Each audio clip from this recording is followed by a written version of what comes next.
राजधानी रायपुर में बुधवार से 2 दिवसीय कांग्रेस नव संकल्प का आयोजन किया गया, जिसमें मुख्यमंत्री भूपेश बघेल सहित कांग्रेस पार्टी के आला नेता और जनप्रतिनिधि शामिल हुए। वहीं 2 दिवसीय शिविर को लेकर प्रदेश के स्वास्थ्य मंत्री टी.एस. सिंहदेव ने बताया कि उदयपुर चिंतन शिविर में जिन प्रस्तावों पर चर्चा की गई है, उन्हें जमीनी स्तर पर लागू करने की दिशा में शिविर का आयोजन किया गया। उदयपुर में आयोजित अखिल भारतीय कांग्रेस कमेटी द्वारा नव चिंतन शिविर की कड़ी में ये निर्णय लिया गया था कि जो घोषणा उदयपुर में की जा रही है उसको आगे ले जाते हुए हर प्रांत में और संभवतः आगे के स्तर पे भी इन बातों को ले जाना है। और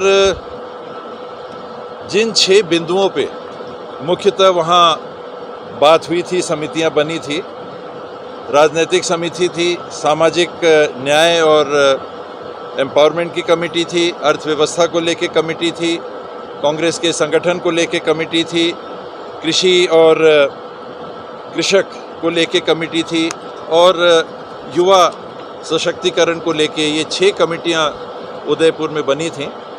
उन कमेटियों के चिंतन के दरमियान भी ये बात आई थी कि 560 लोग उदयपुर में देश से आके चिंतन कर रहे हैं। इस फीडबैक को और व्यापक करने की आवश्यकता है। तो निचले स्तर तक जो राहुल जी ने संदेश दिया कि कहीं ना कहीं ऐसा महसूस हो रहा है कि कांग्रेस और कांग्रेस जन आम लोगों से कुछ दूर हो गए हैं। ये आज भी जो वीडियो प्रदर्शित हुआ उसमें उनका अभिभाषण था और स्पष्ट तौर पे उन्होंने जो मार्गदर्शन, उनकी जो मूल डीएनए है, कांग्रेस पार्टी लोगों से बनी हुई पार्टी है। और अगर कहीं आज ये महसूस किया जा रहा है और उन्होंने कहा कि ये स्थिति है भी, तो हमको लोगों के बीच में जाना है, उनके बीच में उठना है, उनके बीच में समन्वय संपर्क बना के उनकी बातों को आगे ले जाना है। तो उसी कड़ी में ये जो 6 प्रमुख विषय उठाए गए, इनके संदर्भ की भी जो बातें होंगी, हर राज्य की अलग बात होगी, हर राज्य के ज़िले की अलग बात होगी, हर ज़िले के अंदर के हर विकासखंड की अलग बात होगी, हर विकासखंड के अंदर के भौगोलिक स्थिति अनुसार हर क्षेत्र की अलग बातें होंगी। तो ये सारी बातों को लेकर और सतत लोगों से संपर्क बनाकर कांग्रेस को आगे बढ़ना है।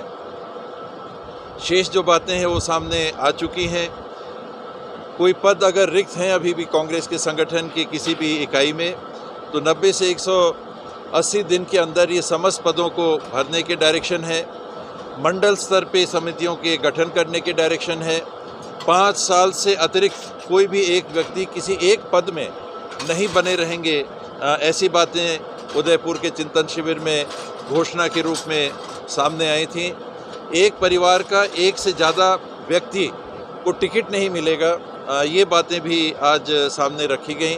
हालांकि राहुल जी ने ये जरूर कहा कि वेणुगोपाल जी ने एक कैविएट लगाया है कि सदस्य अगर 5 साल से ज़्यादा संगठन में काम कर चुका है तो विचार किया जा सकता है, लेकिन ये बिल्कुल नहीं होगा कि एक परिवार के 5-5, 6-6, 7-7 लोगों को संगठन में जगह मिल रही हो। तो इस प्रकार की जो बातें हैं ये आज सुनाई गई, हमारे सभी सदस्यों को सुनाई गई कि उदयपुर में सोनिया जी ने ये कहा, राहुल जी ने ये कहा और शेष इन बिंदुओं पे और बातें होंगी। हम लोगों की जानकारी की जो बातें हैं उनको हम लोग रखेंगे और फिर साथियों के साथ फीडबैक लेके इसको अखिल भारतीय कांग्रेस कमेटी के पास प्रस्तुत करेंगे। 3 है, हर 6 महीने के अंदर संवैधानिक व्यवस्था है कि कोई पद खाली नहीं रहना चाहिए। तो हर 6 महीने के अंदर कोई भी पद अगर रिक्त है पंचायती राज व्यवस्था के तहत, तो उसमें चुनाव होते हैं।